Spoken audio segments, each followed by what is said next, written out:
Boa noite, boa noite a todos, boa noite a todas, né? Dando continuidade à nossa série de algoritmos e programação de computadores, né? Novamente, para quem não me conhece, chegou aí agora, né? Meu nome é Bruno, Bruno Lopes Alcântara Batista, sou professor universitário. Atualmente estou fazendo meu doutorado em ciência da computação pela Universidade Federal do Ceará. Eu sou mestre em ciência da computação pela Universidade Estadual do Ceará e sou bacharel em sistemas de informação pela Faculdade de Juazeiro do Norte. Né? E nós começamos na última terça-feira a falar sobre os algoritmos fundamentais, a importância desses algoritmos. Eu vou avançando aqui, porque a gente já falou sobre ele. E na terça-feira nós trabalhamos em cima deste algoritmo aqui, deste problema, né? Dado duas variáveis A e B, troque os valores atribuídos à mesma. E nesse momento de terça-feira, nós discutimos sobre o que é uma variável, o que é abstração, o que significa uma variável, o que isso representa no computador, como é que ela é alocada na memória, como é que funciona uma atribuição na linguagem de programação, como é que funciona uma impressão de um valor na linguagem de programação.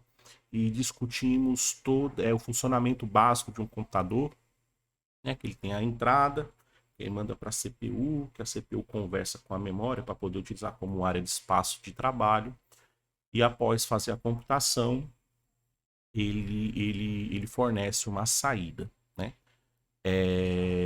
Então, esse probleminha aqui é um problema simples, né? Mas que nos rendeu aí praticamente uma hora e meia de discussão sobre como funciona um computador, entender a base de como a máquina funciona, né? Muitas pessoas ignoram esse fato, mas tenha em mente que o computador é para quem vai trabalhar com programação, né? Resolver problemas computacionais, né? Para resolver problemas computacionais, você hoje precisa de um computador, né? E para resolver um problema no computador, né? É bom que você entenda como o computador funciona, né? Porque à medida que os problemas ficam mais complexos, né? O entendimento do computador vai facilitar, o entendimento de como ele funciona internamente, te facilita perceber o que é que está dando de errado em um determinado problema. Às vezes o erro não está no seu pensamento. O seu pensamento ele gera, né, o seu algoritmo, ele gera um resultado esperado, né? Contudo, a forma como você projetou, às vezes ela não vai de encontro com alguma limitação do computador, ela vai de encontro com a limitação do computador, né? Então, entender como a máquina funciona é de suma importância, né, se você deseja seguir essa carreira de desenvolvedor de software. Né? Não tem para onde correr. Em algum momento da sua vida você vai sentir a necessidade disso. Quanto mais cedo você aprender, melhor vai ser para a sua carreira. Né? Isso eu digo. Entender profundamente lá como é que o elétron faz assim, porta lógica, não precisa chegar nesse nível de eletrônica, mas ter pelo menos uma base de como as coisas funcionam. E aqui, quando a gente resolveu esse problema, a gente fez uma boa discussão de como um computador funciona, né? Eventualmente eu vou ficar repetindo algumas coisas, né? Até para dar aquele reforço, até porque às vezes é necessário a gente só dar uma relembrada, né? Mas à medida que a gente for avançando os problemas, também a gente vai analisando outras facetas do computador, ok? E aí a gente resolveu este problema, né, fazendo ele em Python, e a gente acabou por aí. Então hoje nós vamos trabalhar com o segundo problema, né, e quando você faz algoritmos computacionais, quando você resolve problemas computacionais, assim como o outro de troca de variáveis, apesar de ser um problema simples, um problema trivial, vamos assim falar, ele é um problema largamente utilizado na computação. Né? Desde coisas mais simplórias, né? Como até coisas mais complexas dentro de sistemas operacionais, algoritmos de ordenação, banco de dados, entre outras coisas. Né? Utiliza-se esse tipo de algoritmo de troca de variáveis, é uma coisa muito comum. Né? Outro algoritmo comum também que você vai utilizar quando você estiver trabalhando, resolvendo problemas, também você vai precisar fazer contagem. Você vai ter que contar. Você tem um conjunto de coisas, você vai ter que contar essas coisas baseado em algum critério, né? E tem o problema da contagem, qual o problema que a gente vai resolver aqui, né? Dado um conjunto das notas de N estudantes, né? Conte a quantidade de alunos que passaram no exame. Primeira observação, as notas estão entre 0 e 100, né?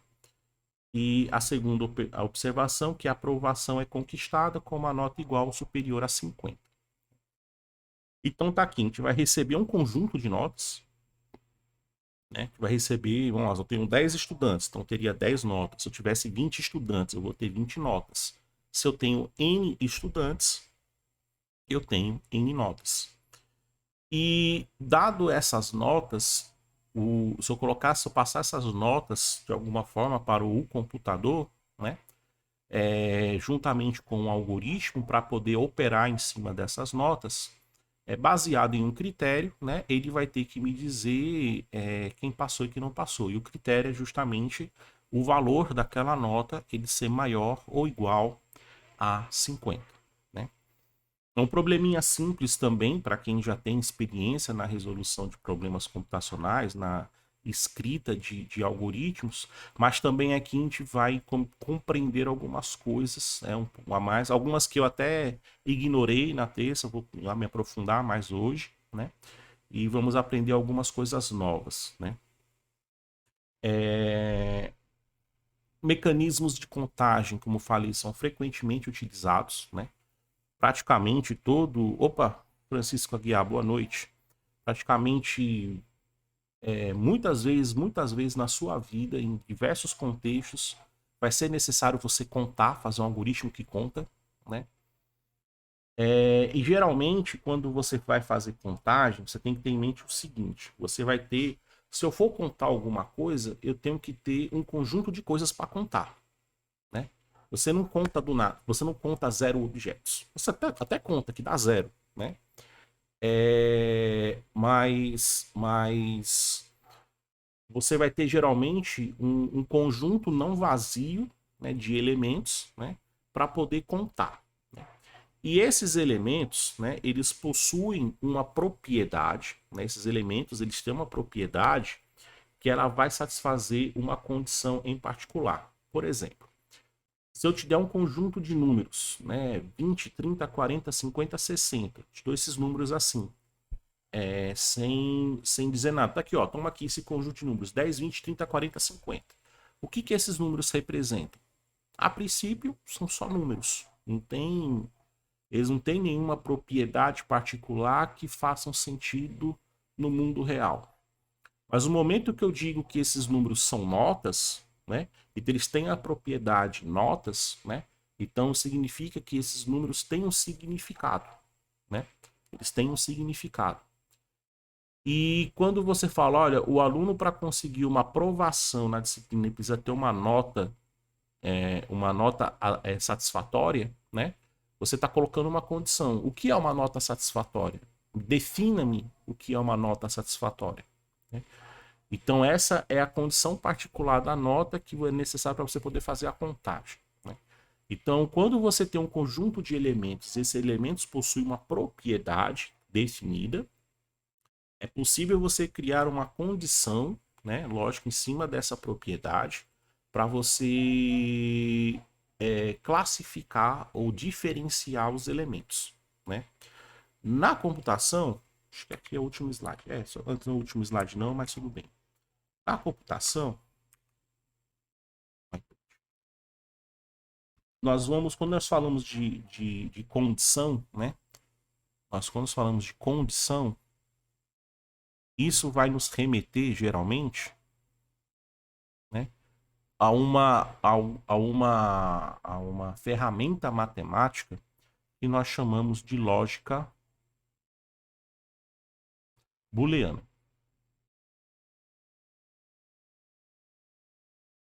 Né? A lógica booleana. Né? Que é um sistema matemático, né? Uma ferramenta matemática que ela define relações, né?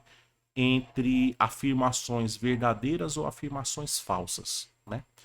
E basicamente quando a gente programa, né? Na matemática, isso aqui é um assunto extremamente... Bicho, obrigado. Bicho, obrigado pelo follow, tamo junto. Isso aqui é uma área da matemática extremamente longa, é uma das áreas mais antigas da matemática, né? Uma das primeiras pessoas a definir, né, lógica foi Aristóteles, se não falha a memória, né?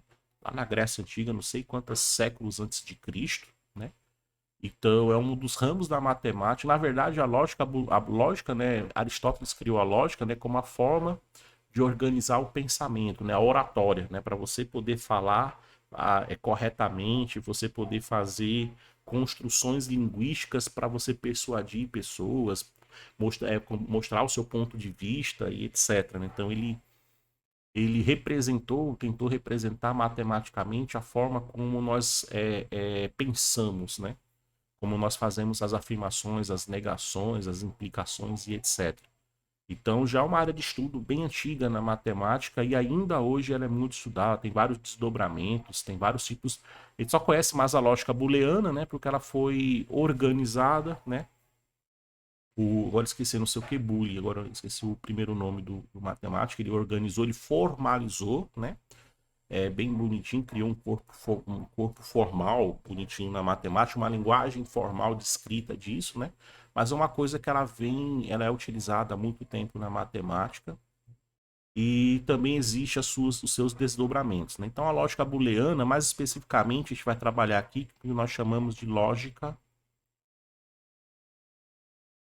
proposicional.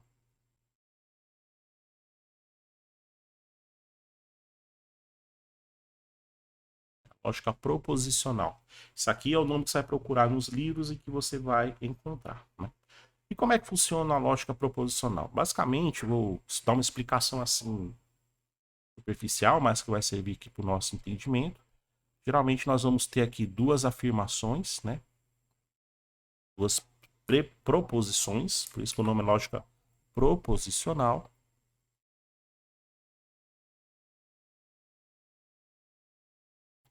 E como são duas, as proposições elas podem ser verdadeiras ou falsas. Então, ela pode ter a combinação verdadeiro e verdadeiro. Né? A proposição P é verdadeira e a proposição Q é verdadeira. Entenda como proposição uma frase. O céu é azul. Né? A... O céu é azul, por exemplo, aqui. O céu. Ficou feio ali. O céu é azul. Né? E a outra aqui, a terra, né? É bonita. Bonita é uma coisa muito, muito relativa. A terra é esférica. Né? Por exemplo. Aí você vai analisar isso aqui é verdadeiro, isso aqui é verdadeiro, se as duas forem verdadeiras, o que, que isso implica como resultado, né? Ou se essa é falsa e essa é verdadeira, o que, que isso implica como resultado, né? Dependendo de como você liga essas frases. Então entenda como preposição afirmações que você fala sobre algum fato, né? Alguma coisa que tenha uma característica bem definida. Então você pode ter uma afirmação que seja verdadeira e verdadeira, você pode ter uma que é verdadeira e que a outra é falsa. Você pode ter que essa é falsa e que a outra é verdadeira. E você pode ter a possibilidade das duas serem falsas. Né? Se eu estou trabalhando com duas preposições, essas são todas as possibilidades possíveis dentre as duas serem verdadeiras. A primeira a ser verdadeira e a segunda a ser falsa. A primeira a ser falsa, a segunda a ser verdadeira. E ambas serem falsas. Se eu colocasse uma terceira preposição aqui, P, Q, R, né? Ao invés de ter 4 possibilidades, eu teria 8 possibilidades, né? As três serem verdadeiras, aí uma verdadeiras e duas falsas, né? Aí depois duas verdadeiras e uma falsa, aí você repetir várias vezes e 3 vezes falsa. Ou seja, se eu tenho duas preposições, eu vou ter 2 elevado a n, onde n é a quantidade de preposições, né? De possibilidades. Né? Então, por exemplo, como aqui eu tenho 2, é porque esse 2 debaixo da base. Porque a resposta que eu tenho é verdadeiro ou falso. Por isso que é 2 aqui na baixa. E N é a quantidade de preposições. Se a quantidade de preposições é igual a 2, né, significa que é 2 ao quadrado, que isso aqui vai dar igual a 4. Eu tenho aqui as 4 possibilidades. Se a quantidade de preposições fosse 3, isso aqui seria 2 elevado a 3, que isso aqui vai dar igual a 8. Então, eu teria 8 possíveis resultados. E assim sucessivamente, né? Mas vamos trabalhar aqui com o mais simples aqui, que geralmente na programação a gente costuma pensar em 2 em 2, né? Então, vamos trabalhar da forma usual. Na notação de lógica proposicional, na lógica proposicional, nós vamos ter o que nós chamamos de conectivos, né? Conectivos.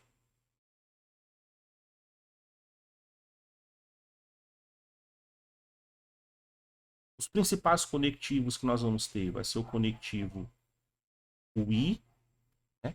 Que na linguagem de programação muitas vezes a gente vai ver como AND, né? Nós vamos ter o conectivo, deixa eu colocar aqui, geralmente vamos trabalhar com esses 3. 4.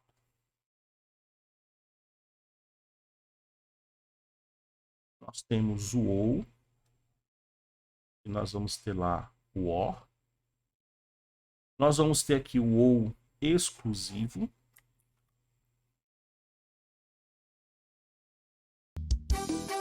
Né?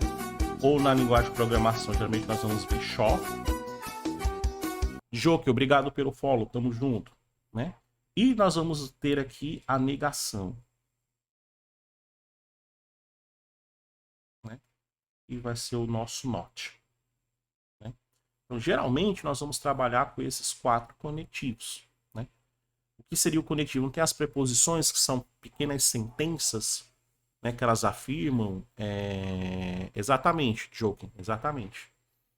Que elas conectam, as preposições são pequenas afirmações.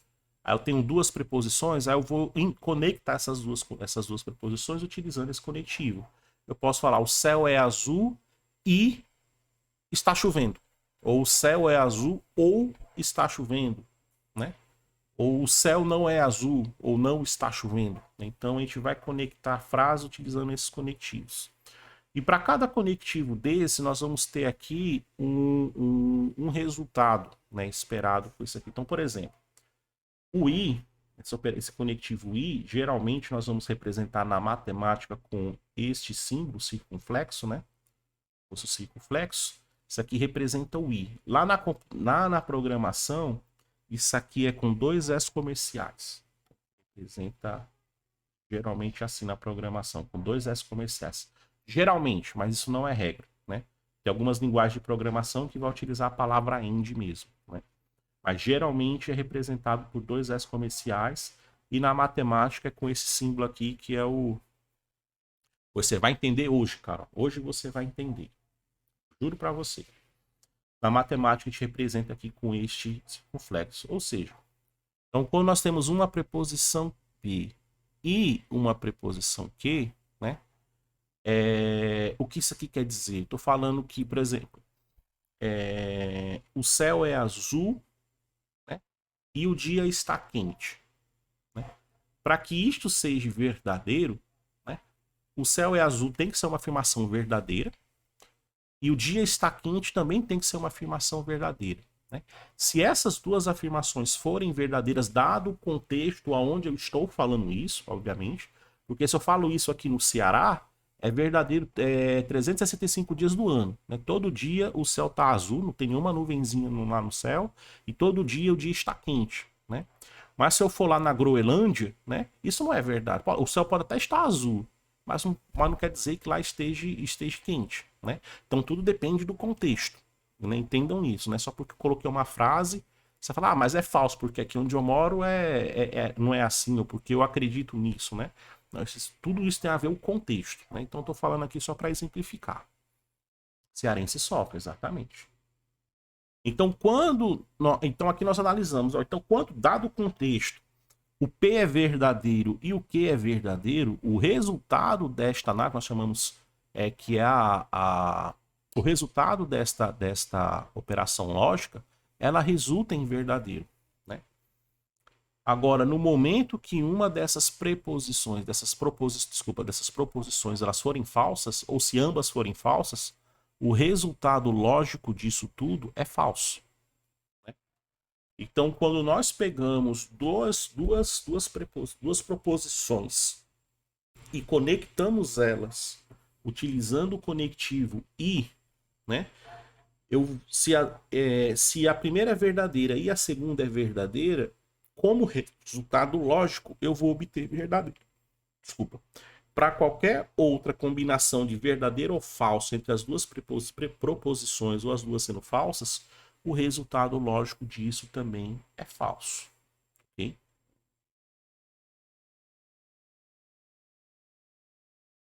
Tive de fazer muitas tabelas verdade na facu, meu Deno. Eu também, Leve Chica, também. Se é verdadeiro ou falso. O conectivo ou, né, nós vamos representá-lo na matemática, né?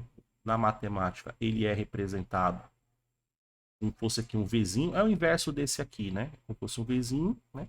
E nas linguagens de programação, geralmente nós usamos aqui o pipe. O pipe é a teclazinha que fica aquela barrinha reta, né? Geralmente você pressiona Shift e a contrabarra, né? A contrabarra.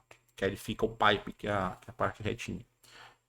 Em algumas linguagens de programação, você vai escrever realmente a palavra OR, mas a grande maioria vai utilizar essas duas barrinhas aqui mesmo, para poder você informar que é o OR. Então, quando eu tenho duas proposições P e Q e que elas estão ligadas com o conector OR, né, nós estamos falando que é ou uma ou outra. Né? É uma ou outra. Então, quando é uma ou outra, quando uma for verdadeira, se as duas forem verdadeiras, o resultado disso é verdadeiro. Né? Se uma é verdadeira e a outra é falsa, então nós também adotamos isso como verdadeiro. Né? Porque eu estou adotando se é uma possibilidade ou outra. No momento que uma é verdadeira, independente de se a outra for verdadeira e falsa, já atende a minha condição lógica como verdadeira. Né? Boa noite, Clauziano. Tudo bom, minha querida?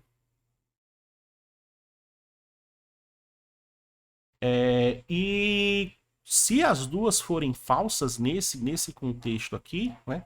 Ou uma ou outra, mas ambas são falsas, aí é que eu vou ter aqui o falso como resultado lógico dessa expressão booleana, ok? O ou exclusivo, aí, Carol Donadel, agora vai ser a hora que você vai aprender. O ou exclusivo, geralmente a gente vai representar na matemática com este símbolo aqui, ó, uma bolinha com mais, né? Na matemática a gente representa esse bolinho. E na linguagem de programação, deixa eu abrir aqui já que não tem espaço para lá, geralmente vai ser com circunflexo. Nas linguagens de programação, a gente representa com circunflexo. Geralmente é assim. Então vamos lá. O que é o ou exclusivo? E ou que? Né? O ou exclusivo, ele é uma tabela a qual P e Q, as duas proposições, elas não podem ser verdadeiras ao mesmo tempo e não podem ser falsas ao mesmo tempo. Né? Uma delas tem que ser verdadeira. Por exemplo, você vai falar assim, vamos lá, vou pegar aqui, já que a Carol aqui está querendo aprender, vamos aqui, eu vou pegar aqui a Carol,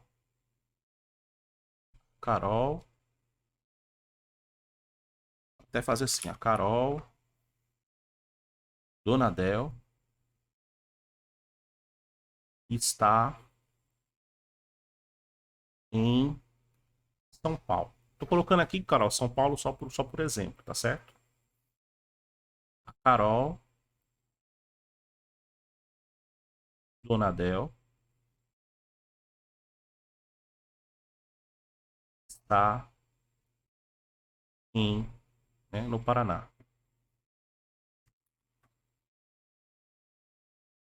Paraná, se não falar a memória, é assim, né? PE?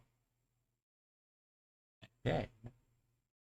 Imagina que eu tenho essas duas preposições. Eu tenho aqui a preposição P e tenho esta preposição Q. Né? Do ponto de vista, vamos pensar aqui, é impossível a Carol estar em dois lugares ao mesmo tempo.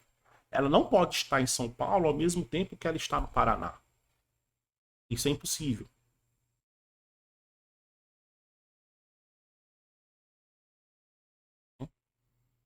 É... Ah, é, tá certo, Chico Pôs. Obrigado, obrigado, obrigado. É que geralmente eu uso Bitwise, aí por isso que eu não. Mas esse símbolo aí também não é não é o diferente, exclamação igual? Não é, não é negação. É, mas depende do código. Já já a gente olha aqui. Vamos deixar do jeito que você falou, que tá realmente dessa forma. Depois a gente olha aqui.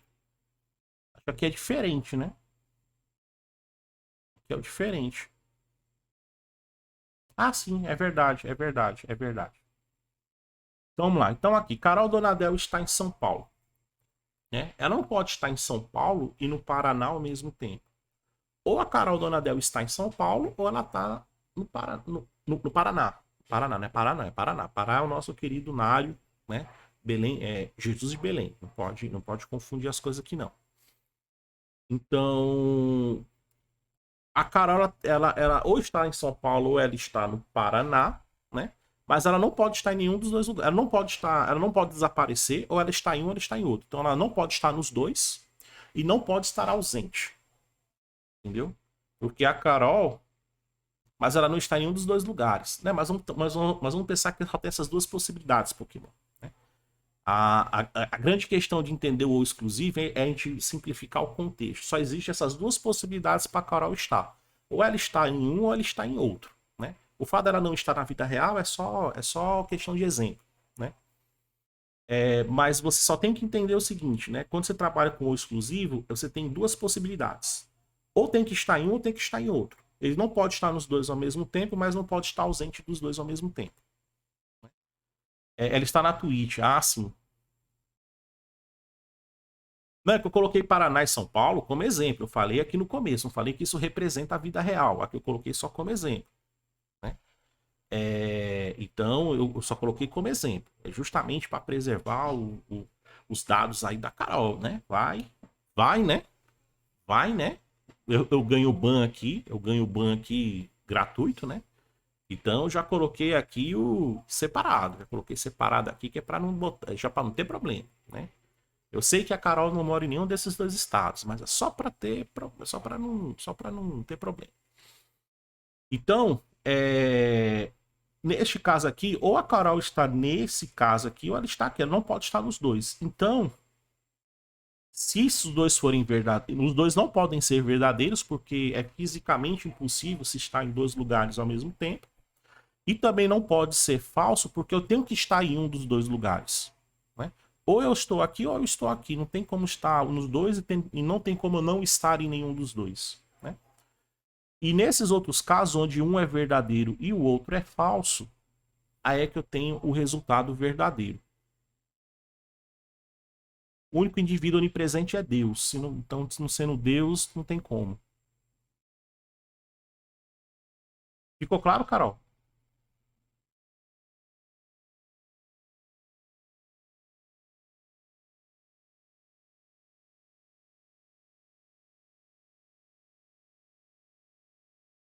É desta forma que a gente pensa no exclusivo.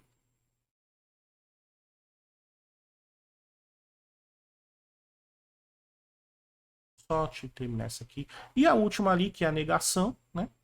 É simplesmente eu fazer uma inversão de valores. Como eu nego uma afirmação, se esta afirmação ela é verdadeira, ela se torna falsa. E se ela é falsa, ela torna-se verdadeira. Né?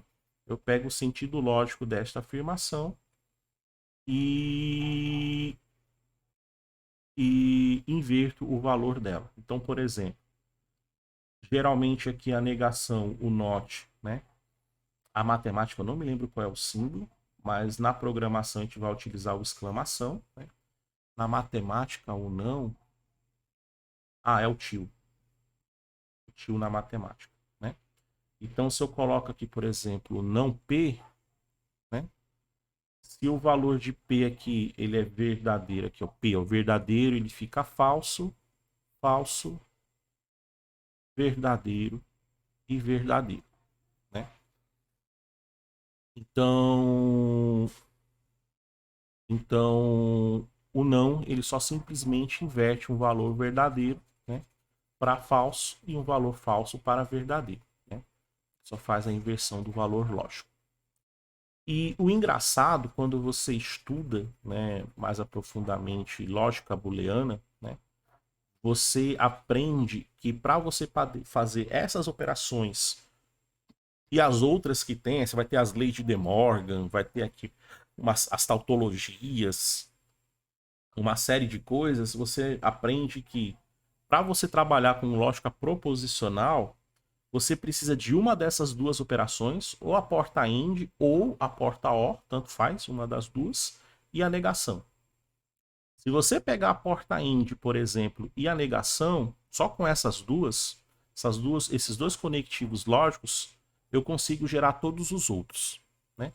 Inclusive um processador, né, o processador, né, ele só implementa ou a porta AND ou a porta OR, tanto faz, né? E o NOT, porque a partir disso eu consigo fazer todas as outras construções lógicas, né, as mais complexas.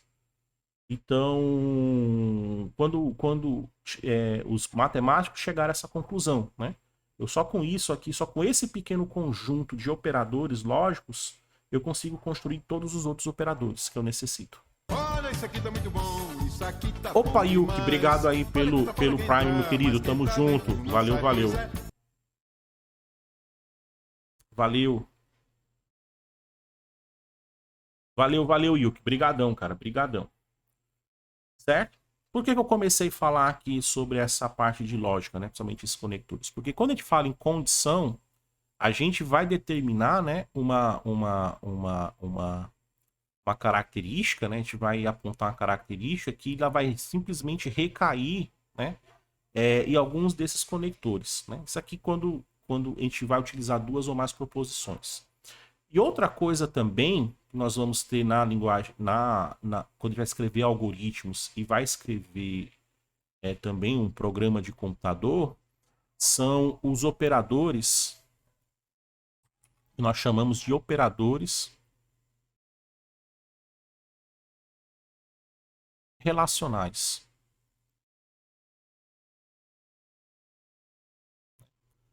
Os operadores relacionais, né, eles são um conjunto de operadores comuns à programação, à lógica, à matemática, né? Aonde nós vamos ter aqui, por exemplo, o operador de igualdade, o operador maior, o operador menor, o operador maior que e o operador menor que. A igualdade, deixa eu até colocar aqui desta forma. A igualdade na matemática nós conhecemos assim, ó. Essa aqui é a igualdade na matemática. Nas linguagens de programação, geralmente a igualdade é assim. Tem umas aí que inventa ter 3 iguais, 4 iguais, 5 iguais, aí, mas tem uns significados semânticos por detrás disso. Então vamos só nos ater ao mais comum, que é 2 iguais. Quando a gente fala em igualdade na programação, né, na matemática isso aqui ele é uma igualdade, mas na programação é 2 iguais. Né? Quanto mais iguais, melhor. Na matemática, o maior é este símbolo, e na programação, o maior também é este símbolo. A gente tem no nosso teclado bonitinho. O menor é este símbolo, e na programação também é este símbolo. Né? O maior que, na matemática, né? Nós temos aqui maior igual, né? Maior igual a, na verdade que é maior igual a. Vou só organizar isso aqui, que acho melhor escrever melhor igual, maior igual e menor igual. Só escrever corretamente. Maior igual e menor igual. onde que na matemática maior ou igual é dessa forma e na programação vai ser assim, ó, maior ou igual, certo? E na matemática menor ou igual que é desta forma, na programação nós vamos escrever assim. Geralmente é dessa forma, né? E esses operadores relacionais, nós vamos pegar aqui uma determinada proposição, P, e vamos verificar, por exemplo, se P é igual a Q. Nós vamos verificar se P é maior do que Q, se P é menor do que Q,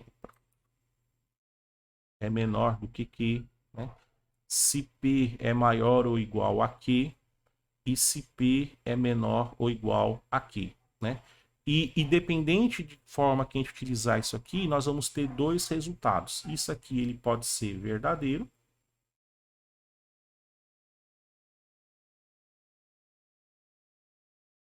E geralmente o verdadeiro nas linguagens de programação usa-se a palavra em inglês true, né?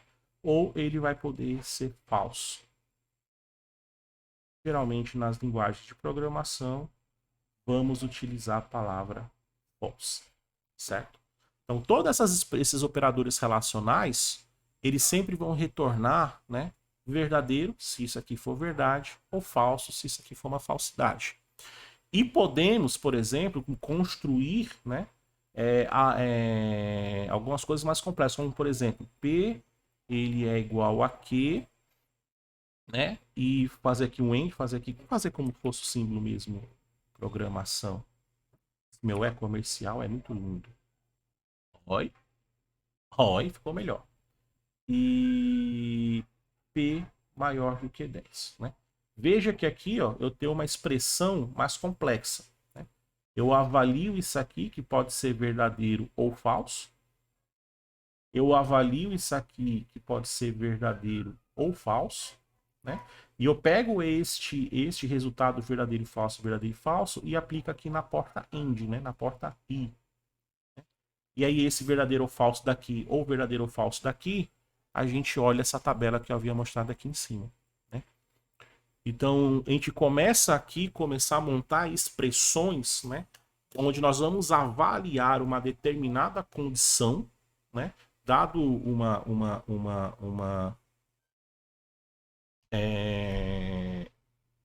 dado que nós temos uma preposição lá, que ela pode ser verdadeiro ou falso, tal. No momento que a gente começa a montar essas expressões e conectá-las, né, utilizando os operadores lógicos, né? Nós utilizamos operadores relacionais para poder olhar alguma relação, né? Por isso que o nome é relacional. Nós olhamos se tem uma relação de igualdade, uma relação de maioridade, de menoridade, de maioridade ou igualdade, de menoridade com igualdade, né? Isso vai retornar verdadeiro ou falso. E também tem o operador. A gente pode colocar aqui a negação, né? Por exemplo. A gente poderia pegar aqui e juntar, né? Por exemplo, aqui um ou. Colocar aqui, ó, não que. Né? Isso aqui é a negação, né? Não que. Poderia fazer essa expressão completa. Posso utilizar também parênteses para poder definir quem vai ser resolvido primeiro e tal, como na matemática, né? E essa expressão aqui, ao final, ela vai retornar verdadeiro ou falso. E baseado nisso, nesse verdadeiro ou falso, eu posso determinar para o computador executar uma determinada ação, caso isso retorne verdadeiro, ou executar uma determinada ação, caso isso retorne falso. Ou não fazer nada, depende do que você deseja. Então a ideia de se utilizar essas ferramentas matemáticas, né, a lógica booleana, né, para a gente poder criar sentenças lógicas que retornam o valor verdadeiro ou falso, baseado em um formalismo pré-determinado, né? Isso aqui não é criação, isso aqui é fruto, né, de mais de 2.000 anos aí de estudo de matemáticos, né? Tem 2.500 anos de estudo, né? Então, eu não vou entrar aqui nos detalhes por que é verdadeiro, por que é falso e tudo mais, não convém aqui falar sobre isso. O importante é que vocês entendam essas quatro conectivos. Na prática, no dia a dia, utiliza-se mais o i, o ou e a negação, né? Esses três são os mais utilizados. Mas você vai ter uma situação ou outra que você vai precisar desse, mas não é tão comum, né? No dia a dia profissional mesmo, né? Na academia utiliza-se com mais frequência, né? Porque tem algumas propriedades que esse cara que são bem interessantes. Mas isso aí fica para um outro momento discutir sobre isso, para a gente não se aprofundar em coisas que não são necessárias nesse momento. Mas no dia a dia, que você vai escrever algoritmos, o AND, o OR e a negação são que resolvem. E o ideal é que você tenha isso aqui em mente, essas tabelinhas, quando é AND. O I, o AND, só é verdadeiro se os dois forem verdadeiros. Para qualquer outra situação é falso. O OU, ele só é falso se ambos forem falsos. Para qualquer situação o resto é verdadeiro, né? E a negação eu só inverto. O que é verdadeiro fica falso, o que é falso fica verdadeiro. Né? Só tem que ter isso em mente, né? Porque isso vai ajudar a resolver problemas computacionais, né? É o mínimo, né? É o mínimo da matemática, da parte de lógica que você precisa entender para poder ser capaz de resolver problemas computacionais. Isso aqui, para quem faz, quem vai fazer cursar uma universidade, cursar uma faculdade, você vai ver lá numa parte chamada matemática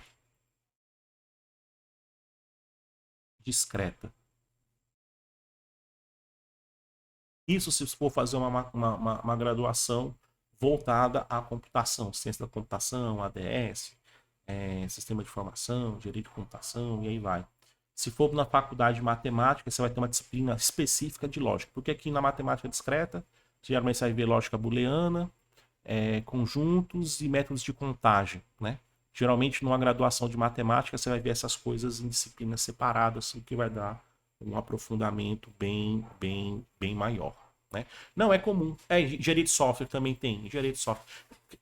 Graduações relacionadas à computação geralmente tem matemática discreta.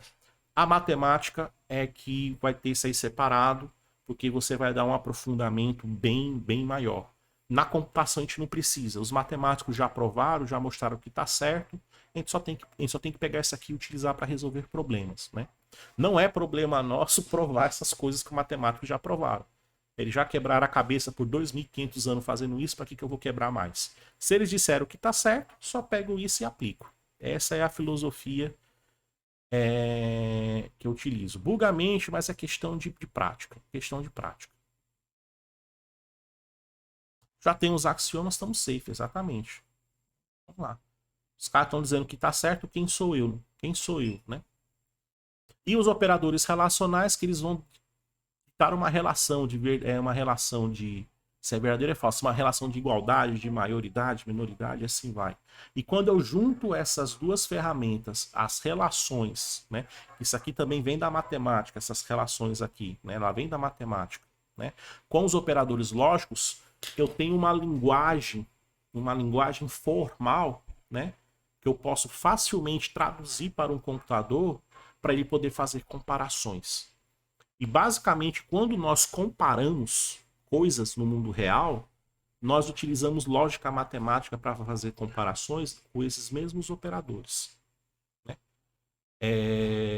Quando nós falamos que algo é melhor, que algo é pior, nós estamos criando relações.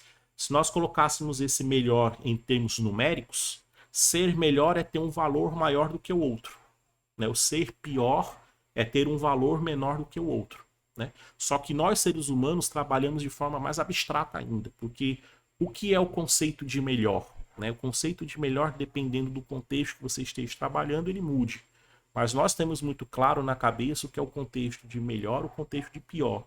Mas no momento que a gente representa o melhor ou o pior em termos numéricos, a gente consegue utilizar esse formalismo matemático para poder determinar o que é o melhor e o que é o pior, né?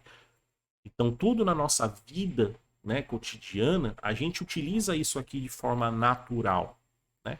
A gente só não tem ideia de como, às vezes a gente não para e não percebe, porque isso é uma coisa tão natural para a gente estar utilizando, né?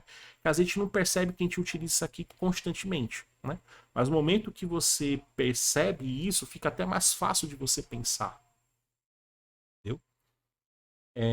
Alguma dúvida aqui, pessoal? Tudo tranquilo? Todo mundo está entendendo? Algum comentário? Aproveita aí enquanto toma um gole de água.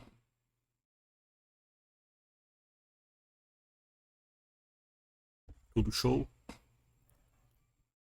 Tranquilo, beleza. Então vamos lá. Por que que eu parei aqui e divaguei, né, um pouco sobre isso, né? Porque, como eu falei, né, quando a gente vai fazer uma contagem, voltando aqui para o nosso problema, só voltando aqui para o nosso problema, qual é o nosso problema, né? Dado um conjunto de N notas, né, de notas de N estudantes, conte a quantidade de alunos que passaram no exame, né? As notas elas estão entre 0 e 100 e uma aprovação é conquistada com uma nota igual ou superior a 50. Certo? Então, para poder resolver esse problema e outros que virão, né? Esse entendimento aqui de operadores relacionais e lógica proposicional ou lógica booleana, né? Ele é necessário. E isso aqui a gente usa praticamente diariamente em todo e qualquer problema computacional que você vá resolver na sua vida. Não importa se é front-end, não importa se é back-end, não importa se é embarcado, não importa se está fazendo aplicação desktop, não importa se é Java, se é Python, se é JavaScript, se é PHP, Ruby ou qualquer outra linguagem de programação que exista na Terra até Alpha Centauri, né? Você vai utilizar operadores relacionais, vai utilizar lógica proposicional. Ponto. Ah, é difícil? É, para algumas pessoas é difícil imaginar isso aqui, porque a gente tenta relacionar com o mundo real e às vezes a forma como é explicada, a forma como é mostrada não faz sentido, né? Para uma coisa que praticamente é lógica, mas depois que você entende isso aqui, você acaba de ganhar uma ferramenta poderosíssima para poder resolver problemas computacionais, né? Então, dedique um tempo para poder estudar e se aprofundar um pouco nisso. Não precisa você virar o expert em lógica, né? Como eu disse, basta você aprender esses operadores, bem que eu falei, o AND, o OR, o SHOR e a negação. Você aprender esses 4, tu já resolve 90% dos problemas da face da Terra já, né? No dia a dia, numa empresa, é isso aqui, não tem mais nada, né? Não adianta ficar inventando moda, é isso aqui que é o dia a dia. Se você entender essa lógicazinha que eu acabei de mostrar, acabou. Você já sabe essa parte, já sabe operar, fazer condições dentro de uma linguagem de programação. Já entende o conceito da parte conceitual. Você não sabe fazer escrita, talvez, né? Em termos de sintaxe semântica, que já a gente vai trabalhar sobre isso. Mas... só não vou entrar nesses detalhes agora não, Klosowski, porque senão complica aí algumas coisas, mas... depois a gente pode até falar um outro momento sobre isso, mas só para não complicar, não vou entrar nesse mérito no momento, beleza? Mas entendendo esse ferramental matemático mínimo, né, você já consegue fazer muita coisa com um computador, ok? Então, voltando, o nosso problema aqui dado um conjunto de notas de N estudantes, conte a quantidade de alunos que passaram no exame. Sabendo que as notas vão de 0 a 100, né, números inteiros, e que uma aprovação ao aluno ele é considerado aprovado, esse é o critério, cujo o aluno tem uma nota igual ou superior a 50. Okay? Então, o que o problema quer? Ele quer que eu conte. Então, ele vai dar um conjunto de notas, por exemplo. Ele vai dar aqui uns pouquinhos desse conjunto aqui, ó. Conjunto 55, 42, 77, 63, 29, 57 e 89. Né? Dado esse conjunto aqui de 7 notas, né, eu tenho que contar quantos alunos foram aprovados. Eu não quero saber, aqui eu não estou preocupado em saber se o aluno foi Ciclano, Beltrano ou Fulano. Né? Ele quer saber quantos foram aprovados. Né? Não está dando lá o conjunto de alunos, eu quero saber quantos foram aprovados. Né? Por algum motivo. Então aqui são as notas. Para saber que isso é aprovado, o que eu preciso ter para saber se ele foi aprovado? Né? Eu preciso ter o critério que é utilizado para aprovação. O critério é nota. Beleza, então eu tenho que ter as notas. Dado que eu tenho as notas, qual é a condição? A condição é que a nota seja maior ou igual a 50. Né? Então o problema é, eu tenho N alunos, quero contar quantos alunos foram aprovados. Beleza. O que é a aprovação? Essa é a primeira pergunta que você tem que fazer quando resolve esse problema. O que é a aprovação? Não, aprovação é quando o cara tem uma nota maior ou igual a 50. Então, a nota é a propriedade a qual o aluno tem, que ele faz lá uma avaliação, um conjunto de provas, o trabalho, não importa, e no final ele vai obter uma nota, né? E a condição que essa nota tem que ter para ele ser aprovado é que ela seja maior ou igual a 50. Né? Então, primeiramente tem que entender isso. Né? Você tem que meio que se perguntar: eu quero contar quero contar todas as pessoas que têm renda familiar maior do que 2 salários mínimos. Beleza. O que é renda familiar maior do que 2 salários mínimos? Não, renda familiar com 2 salários mínimos, né? É quando você pega a renda de todas as pessoas que trabalham na família e divide pela quantidade de pessoas da família e o resultado tem que ser maior do que 2.000 e não sei quantos reais. O salário mínimo, a última vez que eu vi era 1.045, não sei nem quanto é que está hoje. Então, dá mais que 2.000 reais é da renda familiar de 2 salários mínimos. Ah, beleza. Então, você quer saber quantas famílias ganham mais do que isso? Então você vai contar e pegar a renda familiar dessas pessoas, calcular, vai ter o número e verificar se é maior do que isso. Ah, eu quero saber aqui quantas pessoas foram aprovadas no exame do Detran para tirar lá a carteira de motorista. Beleza, o que é a aprovação do exame do Detran?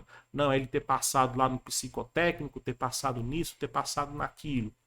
Beleza, então tem que verificar se ele passou, sim ou não, uma forma lá, e verificar se essas 3 condições são verdadeiras. Se for, então ele está aprovado, se não, ele não foi, ele foi reprovado. Então, quando você vai fazer uma contagem, você vai contar sobre algum conjunto, de alguma coisa. E esse conjunto tem uma propriedade.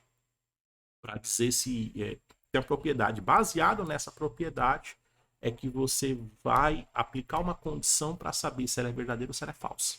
Se ela for verdadeira, entra na sua contagem. Se ela for falsa, ela entra na sua contagem. Né? Se ela não entra na sua contagem, desculpa. Então, toda a questão do problema é entender que condição é essa. Né? Entender que condição é essa e entender que propriedade é essa. Isso aí é o segredo do sucesso. Né? Então, neste exemplo aqui, com esses números, né, eu tenho que... Joab Roots, obrigado pelo follow. Eu tenho que andar número a número e verificar, por exemplo, 55. 55 é maior do que 50? Maior ou igual a 50? Isso aqui é verdadeiro. Então, esse cara passou. 42 é maior ou igual a 50? Não, não é maior ou igual a 50. Então esse cara está reprovado. 77 é maior ou igual a 50? É maior ou igual a 50. Então, ele está aprovado. 63 é maior ou igual a 50? É, então ele está aprovado. 29 é maior ou igual a 50? Não, não é. Então ele está reprovado. 57 é maior ou igual a 50, então ele está aprovado. E 89 ele é maior ou igual a 50, está aprovado. Então eu tenho 1, 2, 3, 4, 5 aprovados aqui nessa lista. Okay? Então, deixa eu pegar esses mesmos números aqui. Deixa eu vir aqui para uma parte mais limpa aqui Então, imagine que nós vamos ter o seguinte aqui, ó, notas. Tem aqui as notas. Então, eu já vou usar uma sintaxe parecida com a do Python. Então, geralmente no Python, a gente vai abrir colchetes para poder representar nós chamamos de lista. No Python, vai dar o nome disso aí de lista. Então, nós vamos ter aqui, deixa eu só colocar os valores. 55, 42, acho que era 67, não, 77. 77, 63, 29. 77, era 63 e 29, é? 63 e 29, 57. 63, 29, 57, acho que era 89 o último, é? 89.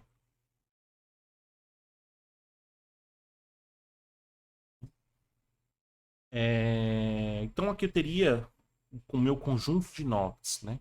Isso aqui no Python, veja que isso aqui, o que eu estou utilizando é colchetes, viu? Então aqui é o colchetes. Aqui eu abri colchetes e aqui estou fechando colchetes, certo? Como estou utilizando o Python, então eu vou usar já a anotação próxima dele. Mas cada linguagem de programação tem a sua sintaxe e a sua semântica de escrever. Okay? Mas a ideia por detrás é a mesma. A ideia por detrás é literalmente a mesma. Okay? E esta construção aqui, né? Deixa eu até pegar uma cor diferente. Esta construção aqui, isso nós chamamos lá de lista. Né? Chamamos de lista. Então aqui eu tenho uma lista de notas. Né? Então eu vou ter uma variável nota, né? Só que esta variável, ao invés de armazenar um valor específico, ela vai armazenar um conjunto de valores, né?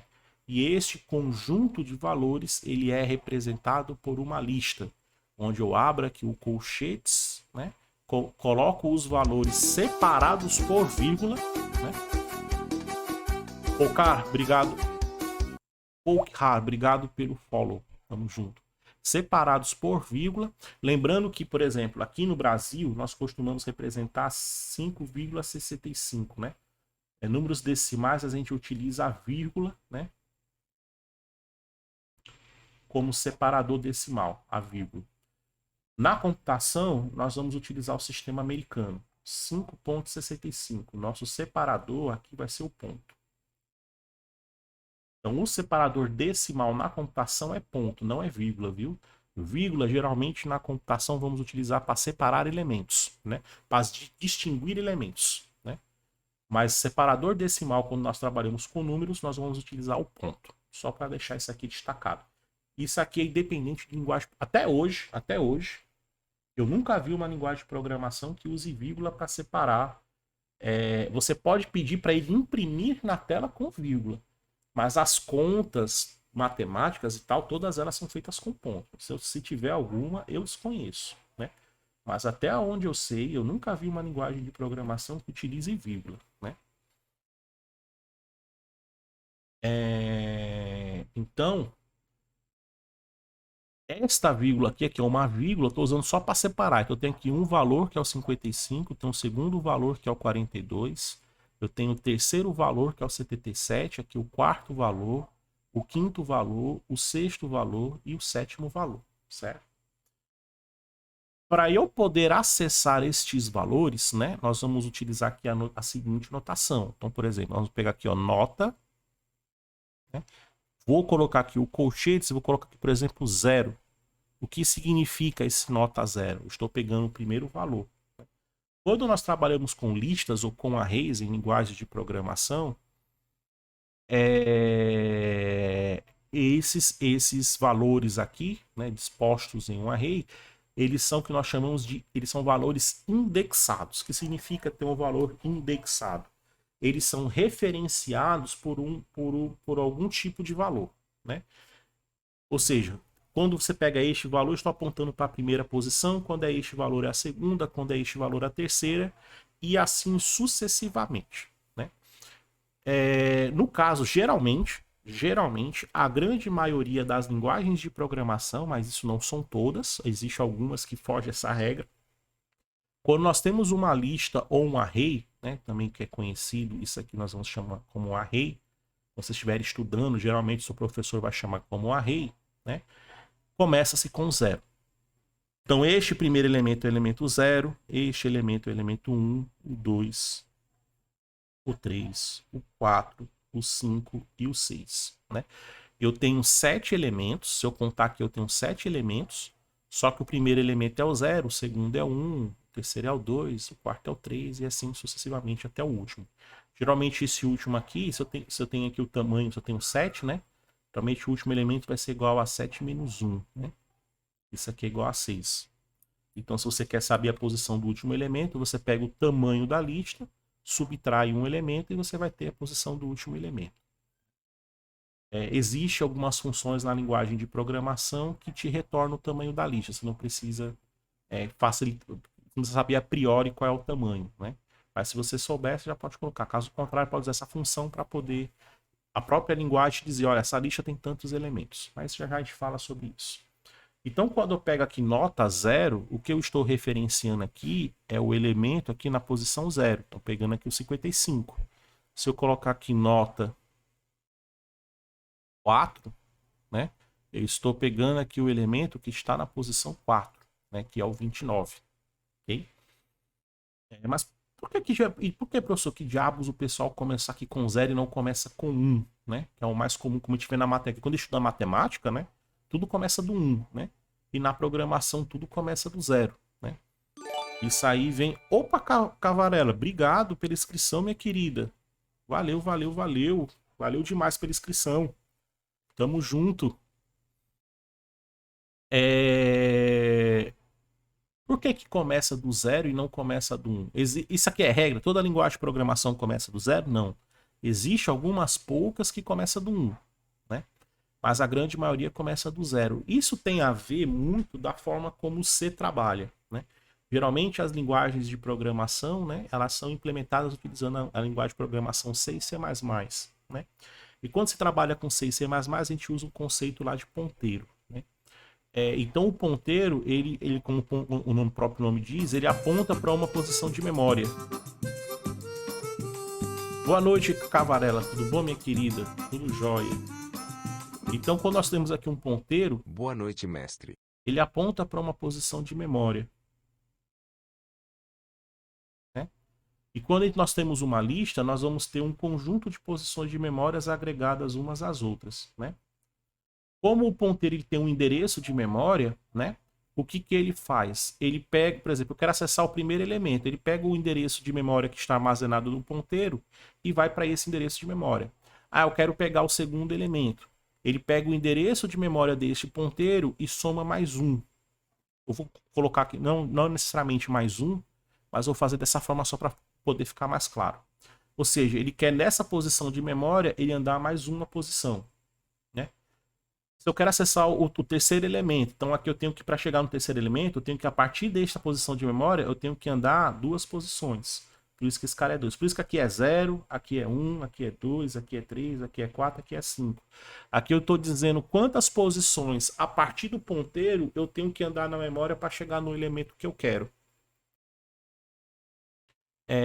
Então por isso que as coisas começam do 0, né? Porque o 0 aponta para o primeiro elemento da memória, o endereço dele. Então, o 0 significa aquele endereço mais 0. Então, é ele próprio.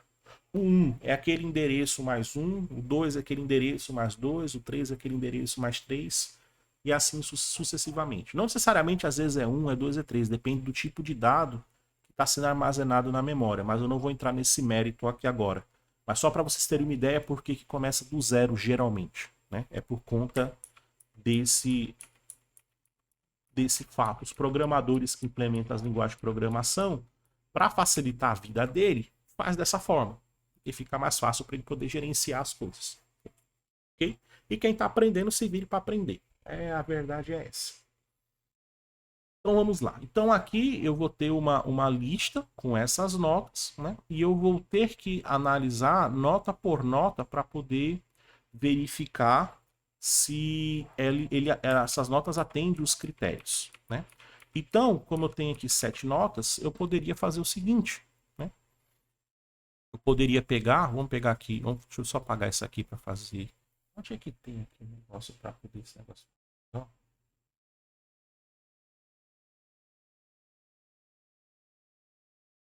Ah, tudo bem. Deixa eu apagar assim mesmo. Só apagar aqui meia boca, só para... Eu posso verificar o seguinte. O que eu tenho que verificar? Eu tenho que verificar, por exemplo, vou pegar aqui a nota 0. Vou pegar a nota 0 que eu tô falando é a nota na posição 0. E é o 55 aqui. Então entenda esse nota igual a 0 aqui, na verdade, o que eu estou pegando aqui é o valor 55. Eu quero verificar se essa nota 55, ela é o quê? Ela é maior ou igual, né? Vou até colocar na notação de computação, né? Que for usar na linguagem, maior ou igual a quê? Ela tem que ser maior ou igual a 50. Né? Então, estou pegando aqui nota 0 e verificando se ela é maior ou igual a 50. Para poder fazer esse tipo de construção, nós vamos utilizar uma palavra reservada da linguagem chamada if, né? O nome da variável notas é essa aqui, notas. É nota, é porque eu coloquei, faltou o S, obrigado. É porque eu esqueci de colocar o S. Mas é a variável notas. Obrigado aí pela...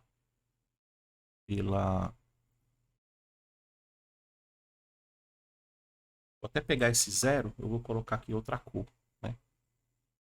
Notas, que é essa lista, e tô pegando aqui zero. Pronto. Obrigado aí, João Rutz. Então aqui eu vou utilizar essa instrução, essa aqui é uma instrução da linguagem de programação. É que esse notas aqui já é o nome da variável, é que eu tinha escrito aqui errado. Isso aqui é uma instrução da linguagem de programação que significa se. Né? Nós vamos interpretar isso como se. Né? Como é que a gente lê? Ó? Se notas na posição 0, que é 55, né? Então se 55 for maior ou igual a 50, no caso do Python, a gente coloca aqui dois pontos no final e eu vou escrever aqui embaixo o que ele vai fazer quando isto acontecer. Né? Ou seja, se isto aqui, no final das contas, se toda essa expressão aqui resultar em verdadeiro,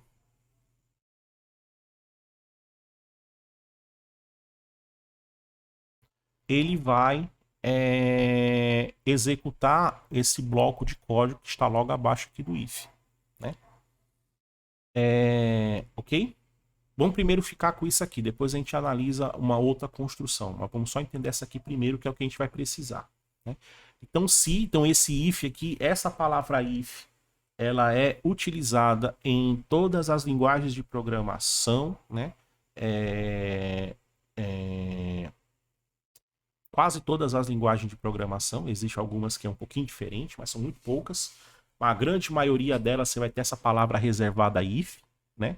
E o if aqui tem o significado de se, né? Então você vai ter que if, pegar aqui if, esse if ele vai vir seguido aqui de uma condição,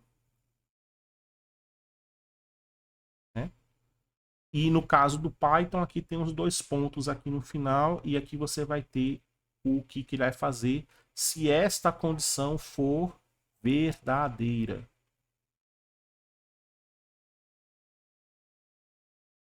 Né? Se ela retornar falso, isso aqui ele não executa. Ele pula e vai-se embora. Né? No Python é desta forma. Se você for em outras linguagens de programação, se for pegar, por exemplo, o C, C++, Java, JavaScript, né? A construção vai ser muito parecida. A diferença é que vai ser if, nós vamos abrir aqui o parênteses. Né? Aqui nós vamos colocar a nossa condição. Dá para colocar também parênteses no Python, mas geralmente o pessoal não usa. Né? Em vez de dois pontos, nós vamos abrir aqui chaves e vamos fechar chaves. O que tiver dentro dessas chaves é o que vai ser executado se isto aqui for verdadeiro. Veja que o significado desse if ele é meio que universal dentro das linguagens de programação. Só os projetistas da linguagem optaram de representar de uma forma ou de outra. Né? Então, dentro do Python, essa aqui é if, a gente coloca aqui a expressão e no final dois pontos e a gente faz aqui uma indentação. Tem que lembrar que aqui tem uma indentação. É obrigatório no Python. Né? É obrigatório. Enquanto em outras linguagens você abre aqui um bloco. Entre esses chaves aqui, abertura de chaves e fechamento de chaves, a gente chama de bloco. Ó. Mas veja que a semântica, né, a sintaxe varia. Pode mudar de linguagem de programação para linguagem de programação. Mas a semântica, o que isto significa, é a mesma coisa. Né? Por isso que geralmente vocês ouvem, quando você aprende uma linguagem de programação, meio que você aprende outras, né? Porque a semântica das coisas ela muda a forma de escrever, a sintaxe. Como você escreve, como você representa, muda, pode mudar de uma linguagem de programação para outra. Mas a semântica daquilo, ela é a mesma. Ela é a mesma. Né? Ficou claro isso que eu estou falando aqui, pessoal? Alguma dúvida? Caso alguém queira fazer aí, por favor, faça como o Ederson colocou aí no chat, né? Compre aí na lojinha aí dos pontos do canal o destaque da mensagem. É só apenas o que tiver destacado é que eu vou responder aqui durante a apresentação.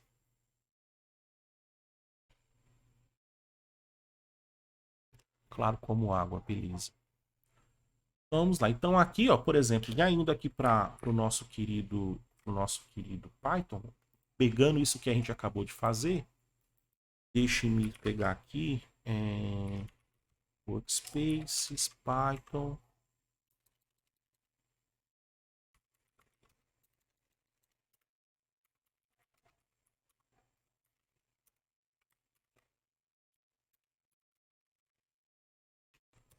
Deixar aqui pronto e deixa eu abrir aqui essa pasta 02 que eu acabei de criar. Vamos criar aqui um arquivozinho chamado main.py, né? Então vamos lá. Então aqui nesse arquivo main, deixa eu dar aqui o zoom, né, para facilitar para vocês. Ctrl mais. Tá bom o tamanho aqui, tá para aumentar aqui também o tamanho do terminal que eu havia ter diminuído.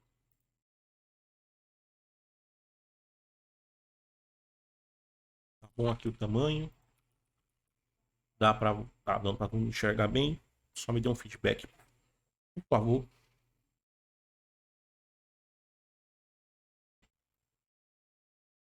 Beleza.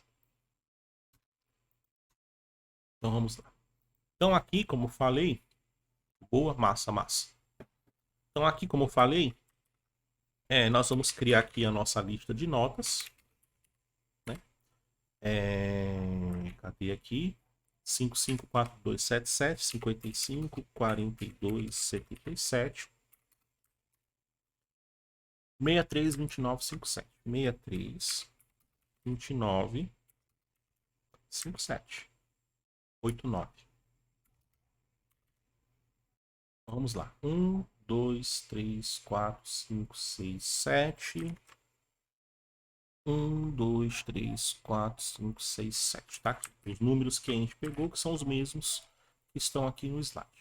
Então, dado esse conjunto, lembrando que esse conjunto aqui, ó, se vocês olharem a nossa primeira apresentação que eu fiz no sábado, que eu falei sobre casos particulares, você pegar um exemplo de um problema, né? Ver que eu estou pegando um exemplo. Como eu falei, N alunos, né? O problema, ele trata sobre N alunos. Pode ser um aluno, pode ser dois, pode ser três, pode ser 10, pode ser 1000, pode ser 1 milhão, né?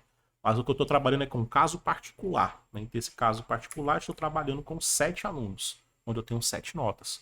Vamos primeiramente pensar nesse caso de 7 alunos, vamos resolvê-lo, fazer o nosso programa resolver, e a partir disso vamos analisar se a nossa solução é uma solução aceitável. E se não for, vamos discutir por que ela não é aceitável e tentar melhorar essa solução. Né? Então vamos lá. Então tem aqui o conjunto de notas. Então tá aqui, ó. Para poder fazer como nós vimos aqui embaixo, tem aqui as notas, e para eu poder avaliar, como é que eu faço aqui? Ó, if nota 0 for maior ou igual a 50. Aqui, ó, if notas na posição 0 for maior ou igual a 50. O que eu vou fazer aqui por enquanto? Só para a gente poder ver, ó. Vou colocar aqui um print.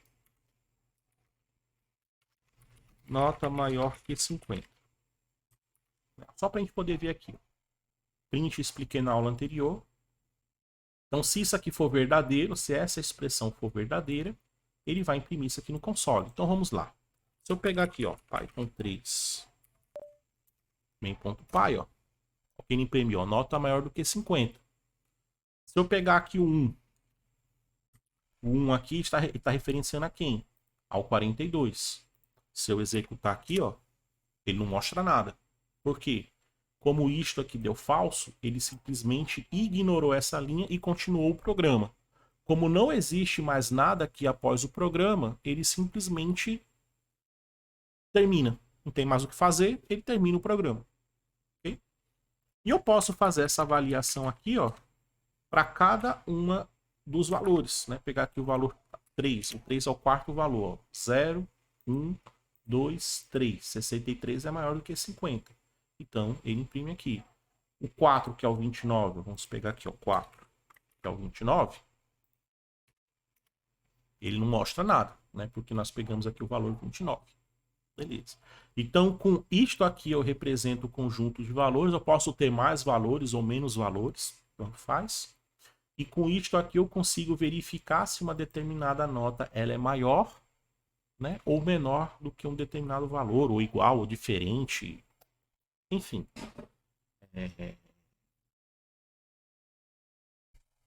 Consigo fazer esse tipo de avaliação. E neste caso aqui, o que eu estou fazendo? Eu estou só imprimindo aqui se ela é maior ou menor que 50. Só que o que o problema requer? Ele não quer que eu só diga que ela é maior que essa, ele quer que me retorne como resposta isso aqui, ó, o valor 5. Né? O valor 5. Então, se ele espera que eu retorne o valor 5, o que ele quer que eu faça? Que eu saia andando nota por nota, verificando se essa nota é maior do que 50. E para cada nota maior do que 50, eu teria que ir armazenando isso em algum lugar. Né? Esse resultado de ser maior ou menor. Fosse contando. Né? Quando fala assim, ó, conte quantas caixas tem aqui nessa sala. A gente não começa 1, 2, 3, 4, 5, 6, 7 para contar cada uma das caixas. A gente tem que fazer essa mesma, a gente tem que fazer que o computador desempenhe essa mesma tarefa. Ele tem que sair contando, dado o conjunto de notas, ele vai, isso aqui é maior do que 50? Então 1, tem 1.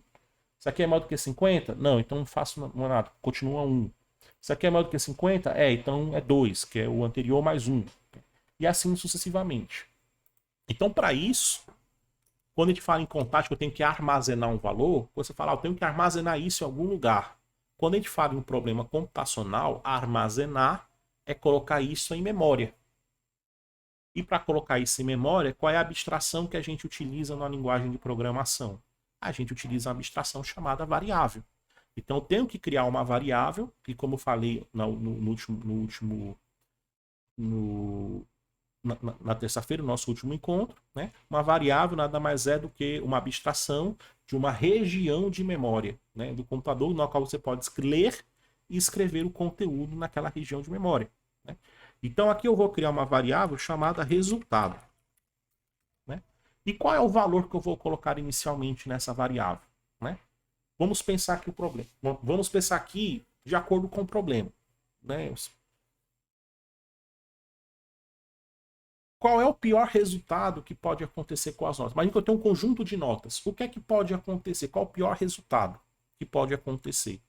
O pior resultado é ter nenhuma nota acima de 50. Né? Imagina que eu tenho um conjunto de notas que nenhuma delas é acima de 50. Né? Então, se nenhuma delas a nota é maior ou igual que 50, qual é o meu resultado? O resultado ele é 0. Esse é o pior resultado que eu posso ter, é ter nenhuma nota acima de 50. Então, baseado nesse fato, como essa variável resultado vai armazenar o resultado deste meu problema, eu vou inicializar ela com valor 0, que é o pior resultado que eu posso ter. Né? Eu não tem como eu ter o resultado menos 1, menos 2, menos 3, dado esse problema. Não existe quantidade menos 1, quantidade menos 2 dentro do contexto deste problema. Dentro do contexto desse problema, o menor resultado que eu posso ter é 0. Logo, eu vou inicializar minha variável resultado como 0. Ficou claro aqui essa linha de pensamento? Todo mundo compreendeu aí? É aqui onde que as pessoas começam a não compreender. Então, você tem que inicializar as variáveis, tudo é pensando no problema. Sempre olhe para o problema. O problema é que vai lhe dizer, né, como é que você vai ter que representar ele. Então, tudo tem que ser à luz do problema. Não é simplesmente criar uma variável e colocar um valor qualquer. Obviamente, com a experiência, né, você já vai saber. Aqui eu vou inicializar com 0, aqui eu vou inicializar com 1, com menos 1. Não importa. Né? Você vai começar a ter isso aí com o passar do tempo. Mas se você não sabe, analise o problema. Qual é a pior situação? Qual o menor valor que eu posso ter? A pior situação? Neste caso aqui é 0. Né? E no melhor caso aqui, qual é a melhor situação? Nesse caso aqui, com 7 notas, é as 7 notas serem maior do que 50. Então, no caso aqui, esse resultado pode variar entre 0 e 7. Né? Entre 0 e 7. Mas se for maior isso aqui, ele vai variar de 0 até o tamanho do vetor. Ok? Mas vamos lá. Nesse caso aqui, resultado é igual a zero. E por que eu criei essa variável resultado? Porque quando a nota, deixa eu voltar aqui para zero, ela for maior do que 50, o que eu vou fazer? Ó?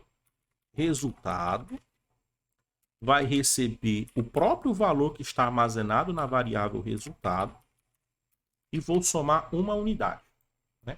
Ou seja, eu estou falando que resultado vai receber quem? O valor que está nesta variável resultado, que inicialmente é zero, e vou somar mais um. Ou seja, se essa primeira nota for maior do que 50, ele vai pegar 0 mais 1 e esse resultado vai passar a ter o valor 1. Né? Se eu pegar, vamos pegar isso aqui novamente.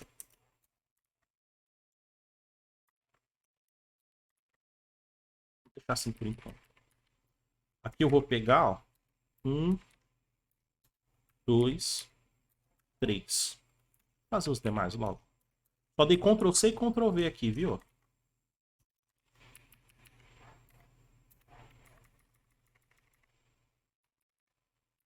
4, 5 e 6, que é a última posição. Né? Lembrando por que 6, né? Que a gente mostrei aqui, ó. Primeiro valor é 0, o segundo é 1, 2 e o último valor, no caso aqui, é 6, certo? Por isso que meu if aqui, ele está indo de 0 a 6, né? E no final aqui eu vou fazer o seguinte, vou pegar aqui, ó, print quantidade de alunos aprovados, vírgula, e aqui vou colocar assim, alunos aprovados, só para ficar menor aqui o valor, resultado.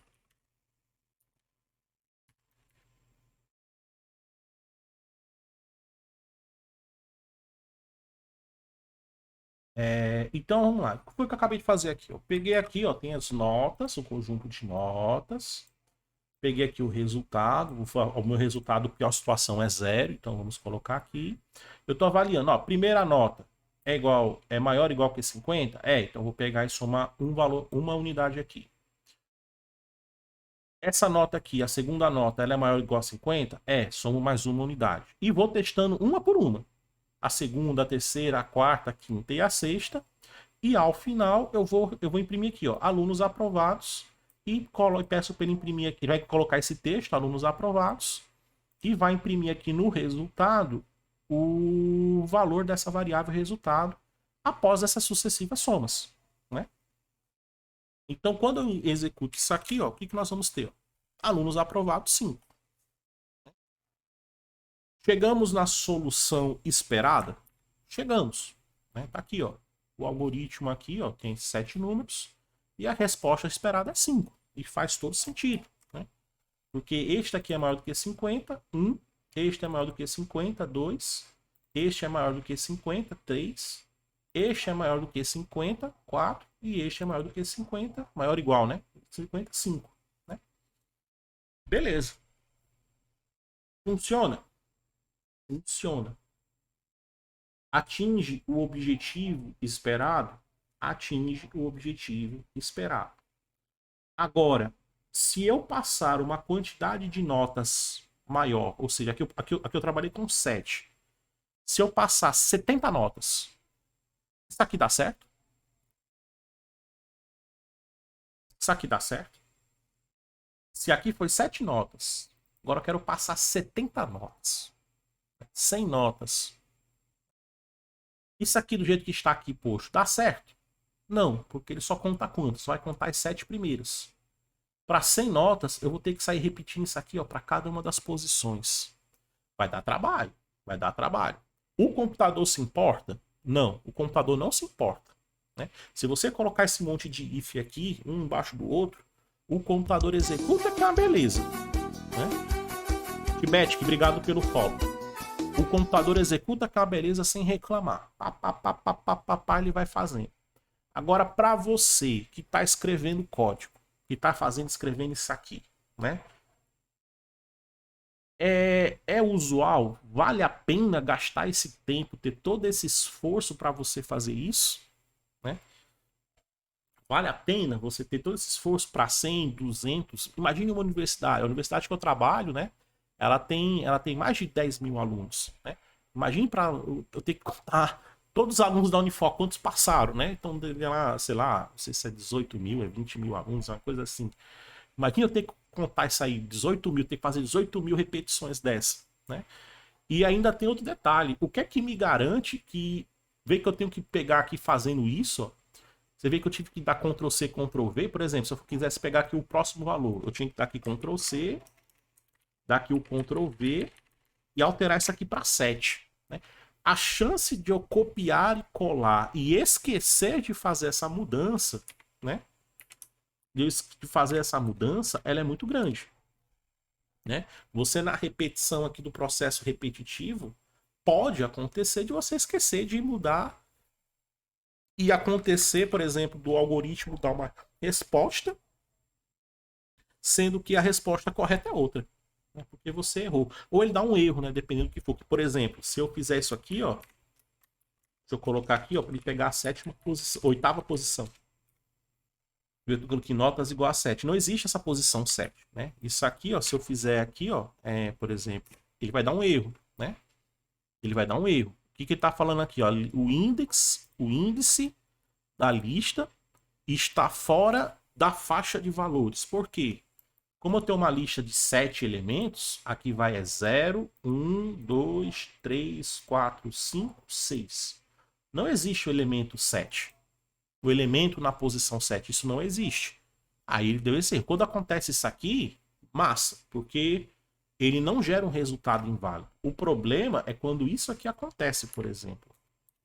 Imagine que aqui, ó, acho que é esse. Eu esqueci de mudar para 4 e ficou... Esqueci de mudar para 4 e ficou 0. Né, ó. Se eu rodo aqui o programa, ó, alunos aprovados, 6. Aí tu olha, pô, bicho, o programa funcionou. Olha, deu 6. Tá safe, né? Aí, quando depois você vai olhar, viu que esse 6 aí não era o resultado esperado. O resultado esperado é 5. E aí tu bate o olho no código. Aí tu fica olhando e não consegue perceber o que foi que errou, né? Porque não é um erro de sintaxe. Não é um erro de sintaxe, não é um erro. Você não escreveu errado o programa do ponto de vista da sintaxe dele.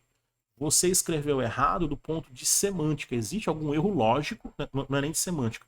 É um erro lógico. Existe alguma coisa lógica na construção que não está coerente com o problema que você quer resolver. Que neste caso aqui, ó, em vez de ter colocado aqui o valor 4, eu coloquei 0.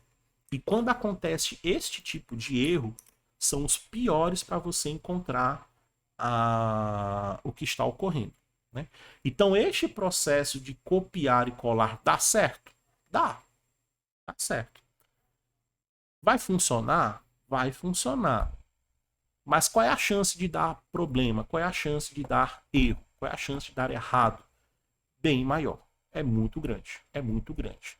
Dado que até as pessoas mais sêniores na programação erram, imagine quem está aprendendo. Entendeu?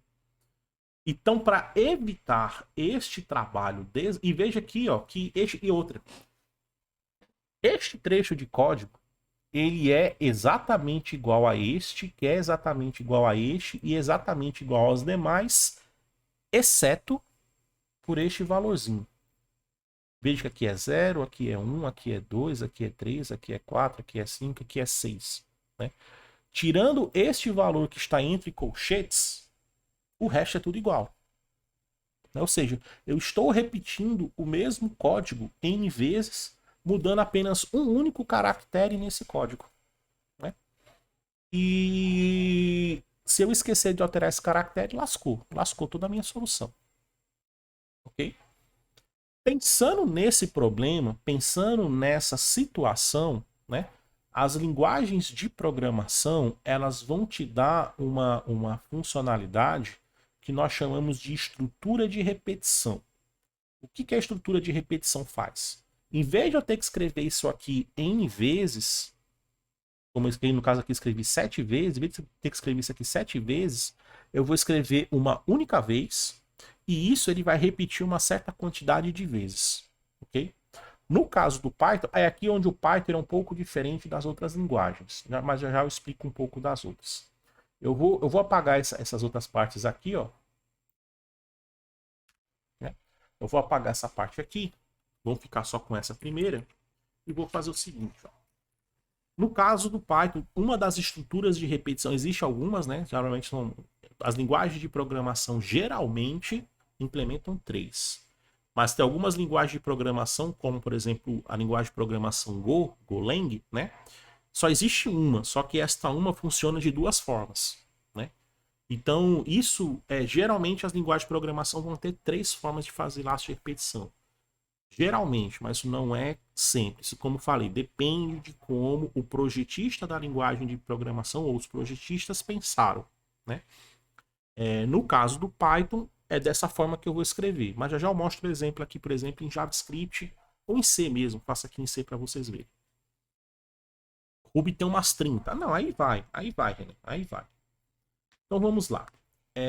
Então lá, nós vamos usar aqui for. Esse for, entenda como para. Vou até fazer o seguinte. Já vou lá na... Eu já escrevo. For é para. Para o quê? Né? Aí eu para uma variável i, criando uma variável i, que ela esteja entre. Eu vou criar aqui esse... Vou escrever aqui logo.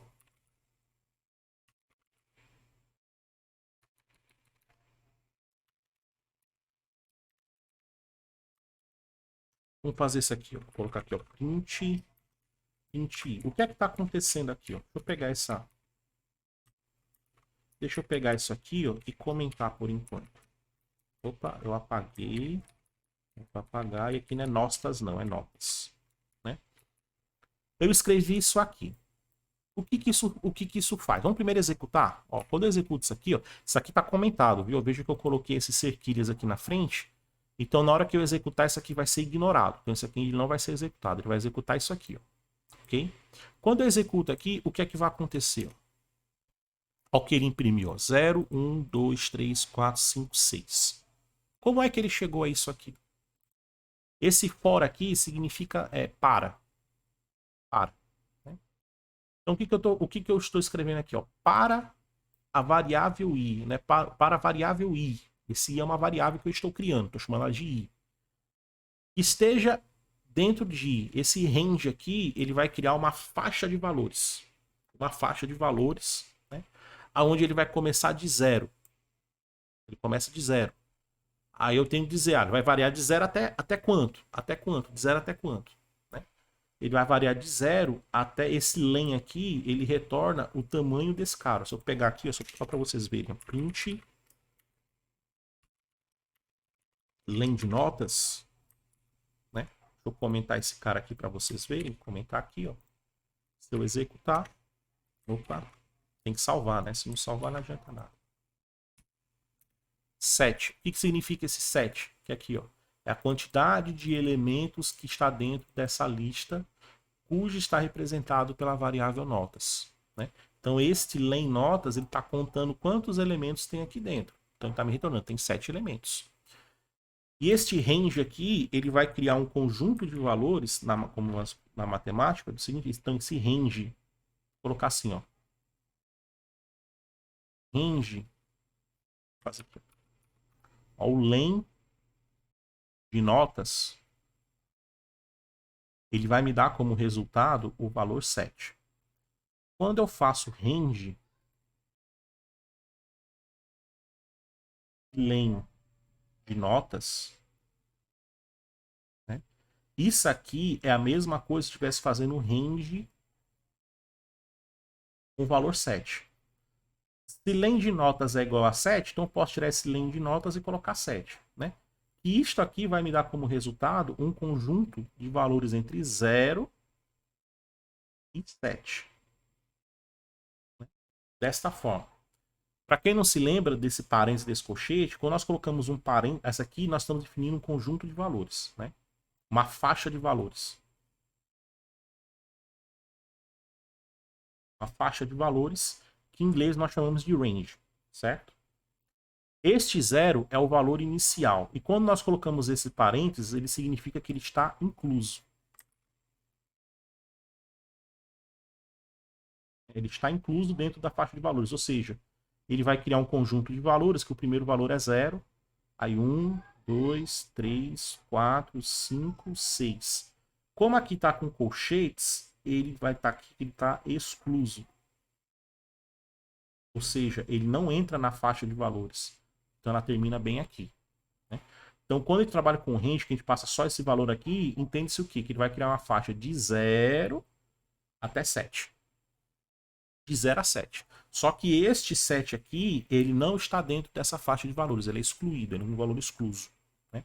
Então ele vai pegar só os valores de 0 a 6. E esses valores de 0 a 6, eles serão atribuídos, né, para aqui dentro dessa variável i. Né? Então, aqui, ó, ele vai gerar aqui um conjunto de valores entre 0 e 6. E ele vai fazer aqui, ó, primeiramente é pegar o i igual a 0. Aí ele faz aqui, imprime, ó, print i. Então ele vai imprimir 0. Tem alguma outra instrução dentro desse for? Não. Então ele vai para o próximo. Qual o próximo valor aqui da lista? É o valor 1. Então o i vai ser igual a 1. Aí ele imprime aqui 1. Aí depois que eu termino de imprimir ele, qual é o próximo valor da lista? É 2. Então ele coloca o i igual a 2 e vai fazendo isso aqui sucessivamente. Por isso que quando nós fazemos isso aqui, ele imprime os valores de 1 a 6, porque esse range vai criar uma lista de 6 valores, de 7 valores, que vai de 0 a 6, e ele vai andando valor por valor, e cada vez que ele vai andando, ele atribui esse valor à variável i. Né? E aí, com isso, ele sai imprimindo aqui os valores de 1 a 6. E eu acho que já ficou fácil de perceber que, se eu tirar este print daqui, né, e colocar essas, descomentar essas linhas, e colocar essas linhas dentro do for, deixa eu tirar isso aqui. Espera aí que dá travadinha aqui. Eita, esse meu computador não sei.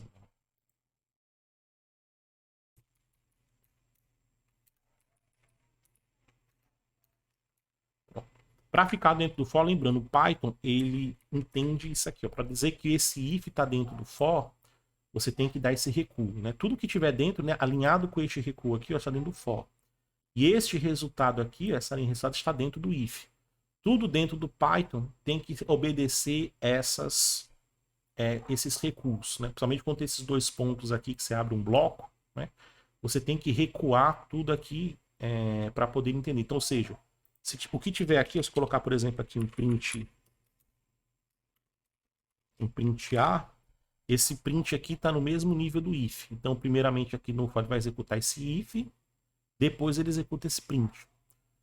Isso que está dentro aqui, essa parte aqui do resultado, ela está dentro do if. Vê que tem aqui dois pontos e deu um recuo. Né?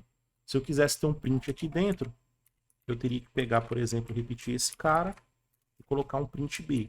Que aqui no caso ele executaria esse resultado e depois esse print B. Então esses recuos que eu dou aqui, aí é legal que olhem por essas linhas aqui do Visual Code, ela significa o bloco de código qual eu estou trabalhando. Fala, Santiael. Boa noite, meu querido. Como é que você tá? Tudo jóia? Então, só para vocês terem uma ideia. Então, no Python, esses recuos, eles têm significado, eles têm um significado semântico. Ele entende essa indentação como os blocos que ele tem que executar dadas as instruções. Então, esse cara aqui todinho pertence ao for. E este cara aqui, além de pertencer ao for, ele pertence ao if. Ok? Então, vamos lá. Então, aqui, ó, for i in range em notas. Aqui ele vai pegar esse i e vai virar de 0 a 6. E se lembra que o que mudava naquela estrutura de código que eu fiz anteriormente era justamente esse cara aqui? O que eu faço? Em vez de colocar o 0, eu coloco o valor i. Porque como o i vai variar de 0 a 6, automaticamente ele vai executar isso aqui de 0 com o valor 0 a 6. Né? E aí, ó, quando eu construo o algoritmo desta forma, né? Se eu executar aqui ele, ó, nós vamos ter aqui, ó, aquele mesmo valor que nos dava antes, alunos aprovados igual a 5. Só que em vez de ter um algoritmo de 30 linhas, né, eu diminuí ele aqui para 7 linhas. E qual é a vantagem deste algoritmo aqui? E se eu pegar aqui, só para efeito de teste, se eu pegar isso aqui, ó, vou colocar uma vírgula aqui.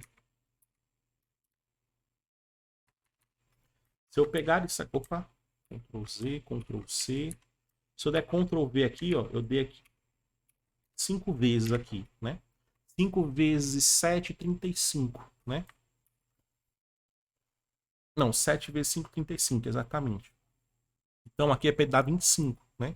Então note agora esse mesmo algoritmo sem mexer em nada, né? Eu só vou mudar aqui a quantidade de notas. A quantidade de notas muda.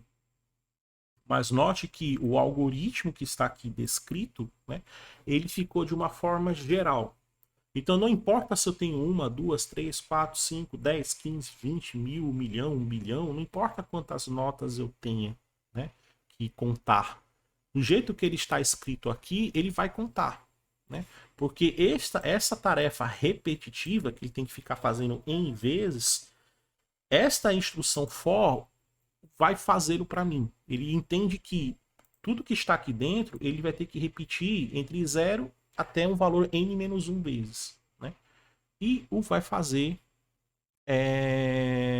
exatamente, não é como se o valor tivesse estabelecido, é um código dinâmico. Né?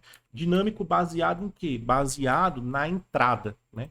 Lembra que eu falei que isso que eu venho repetindo, né? Quando a gente fala em computador, a gente tem aqui um conjunto de. A gente tem aqui sempre, né? Sempre pense nisso, né? Nós temos aqui a entrada. Nós vamos ter aqui a saída. Né? E essa entrada ela vai mandar aqui as coisas para a CPU.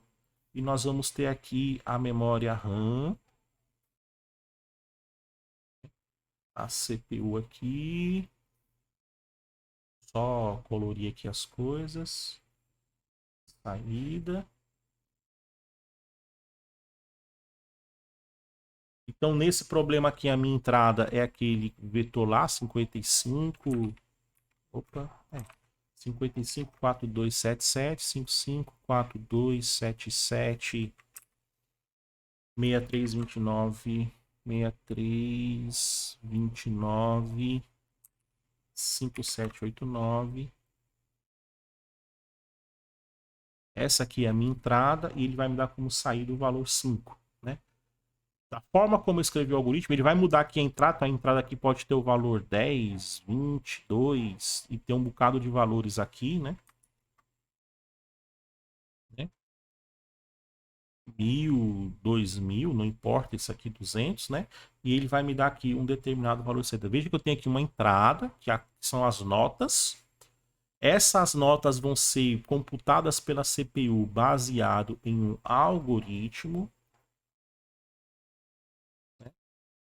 E este algoritmo, uma hora ele vai parar e vai me dar uma saída que é o esperado pelo que ele faz. Isso aqui é independente de linguagem de programação, isso aqui é independente de back-end, front-end, o diabo for. Né? Então aqui nós temos uma representação em Python. Né? Se eu quisesse pegar aqui só por exemplo, né? Como se fosse aqui, vamos fazer aqui, ó, vou pegar aqui o algoritmo 2, vamos pegar aqui, colocar aqui o main.c. Né? Deixa eu representar essa mesma coisa em outra linguagem de programação, só para efeito de comparativo. Ó. Include stdio.h, né? Int main return 0, sempre tem que acabar assim, código em C, não tem para onde correr. Vamos criar aqui, ó, int notas recebe int, no caso aqui eu tenho 7. Aí aqui, quais eram as notas lá que eu me esqueci? Deixa eu copiar aqui. Alguém me deu o follow, só um minuto que eu já vou olhar o nome para agradecer, viu? Eu acho que é assim. Que nem precisa disso, né? É só aqui ele já entende, né? Não. Faz em Go também? Pode ser. Deixa eu me lembrar aqui como é que se escreve em C. Faz tanto tempo que eu escrevi em C.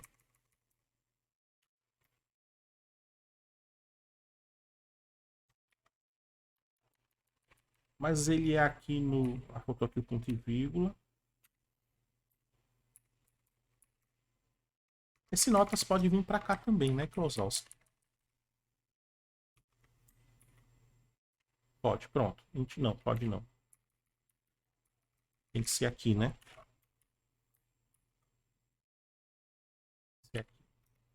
Vamos lá. For int i recebe 0 e menor do que como é que era a nota lá? Era size of. Size of. Não, vou fazer isso tudo não. Java e Kotlin também não. Vou fazer só isso aqui mesmo. Notas. Se não para a memória é assim. E mais. Aí if notas na posição i for maior ou igual do que 50. Ah, valeu, Kozowski.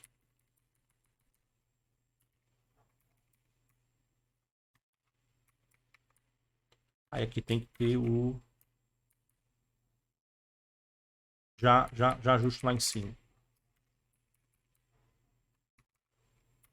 27. Engraçado, tá dando erro aqui. Esse é do editor. Size off. Até por enquanto não vamos usar size off, deixa eu deixar só o 7 aqui mesmo. Notas na posição i maior que 50. Eu vou criar aqui a variável resultado. Int resultado recebe 0.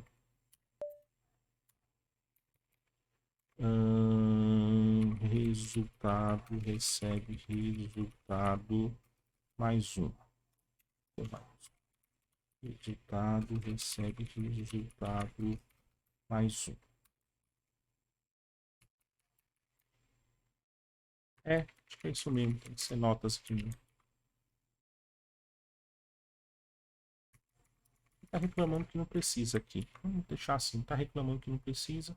Vamos ver. Deixa eu fazer aqui. GCC main.c menos o main. Ó, executou. Ponto main. Ah, faltou só uma coisa aqui importante, né? Printf. Imprimir o resultado, né?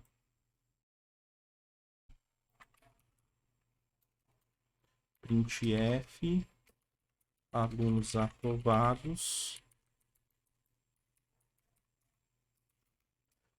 Porcentagem S. Ou porcentagem D, que é inteiro, né? Resultado.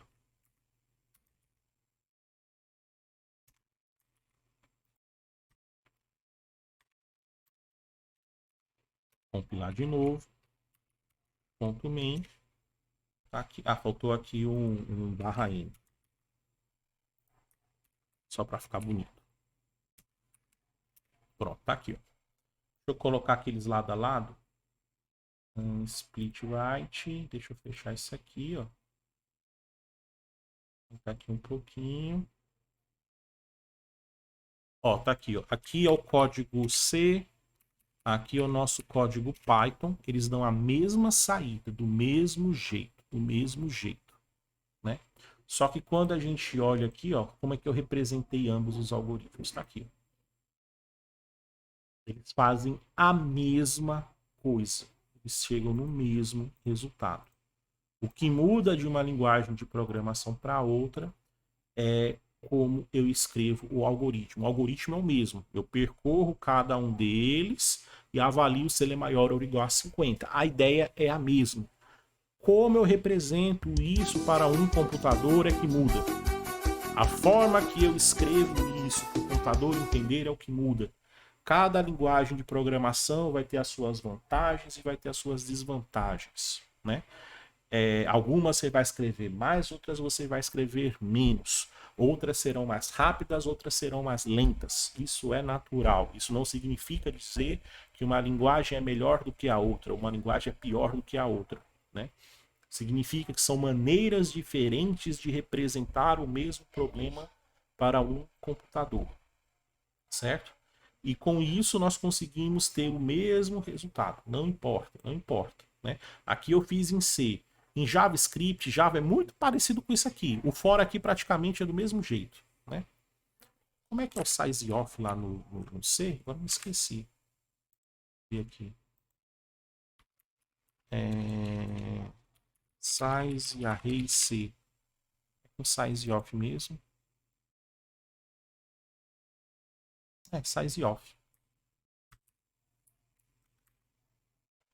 Deixa eu mudar aqui, deixa eu deixar genérico. Ó. Size of notas. Tá aqui, ó. Deixa eu voltar lá no console só pra gente ver. Deixa eu compilar de novo aqui. Main.c. Ah, deu errado já. Ó. Ah, é porque. Por que que deu errado? Engraçado. É porque aqui ele tá pegando a quantidade de bytes. Aí aqui muda um pouquinho.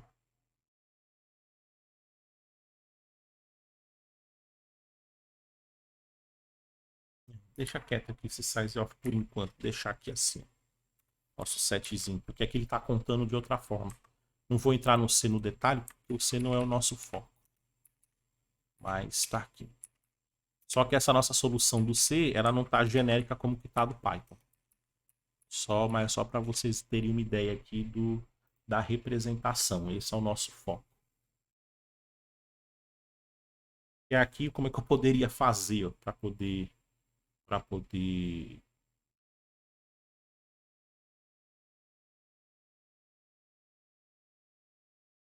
notas length? Será que é assim mesmo, Wesley?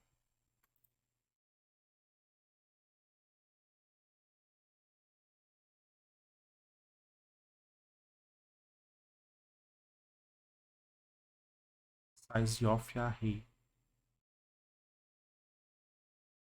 Size of array. Acho que tem que ser essa. Deixa eu ver isso aqui. Isso aqui parece mais claro.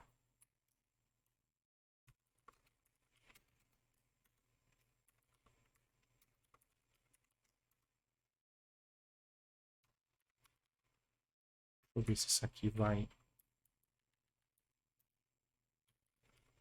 Deixa eu ver se esse aqui dá o resultado esperado. Piorou. Piorou. Deixa quieto, depois eu olho. Eu não me lembro agora de cabeça. Isso também não interessa nesse momento. O que interessa mais é isso aqui. É só a representação. O que me interessa mais aqui é só a representação. Tem os dois algoritmos que me dão aqui o mesmo resultado.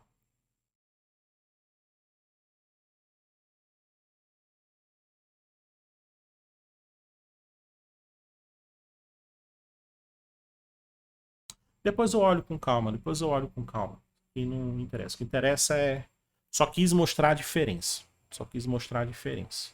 Nós vamos mexer com C outras vezes. Depois eu olho com calma e mostro para vocês. O foco não é C. O foco é como fazer isso aqui. Representar isso aqui.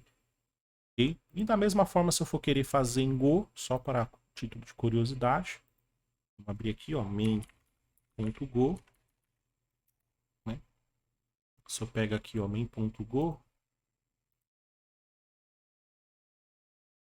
O Go ele tem muita influência do C, inclusive os projetistas do Go, eles participaram, um deles participou na criação do C. Né? Então nós vamos ter aqui, ó, notas.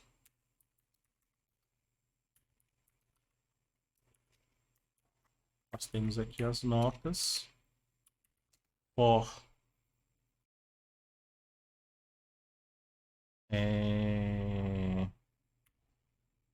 for i 0 e menor do que em notas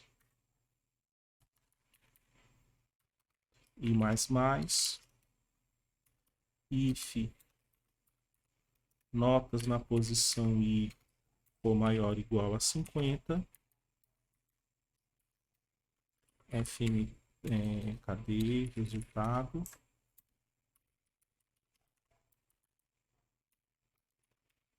zero resultado igual resultado mais um, né? E fmt.f alunos aprovados porcentagem t barra n aqui resultado. Tá aqui o mesmo algoritmo em Go. Tá reclamando aqui.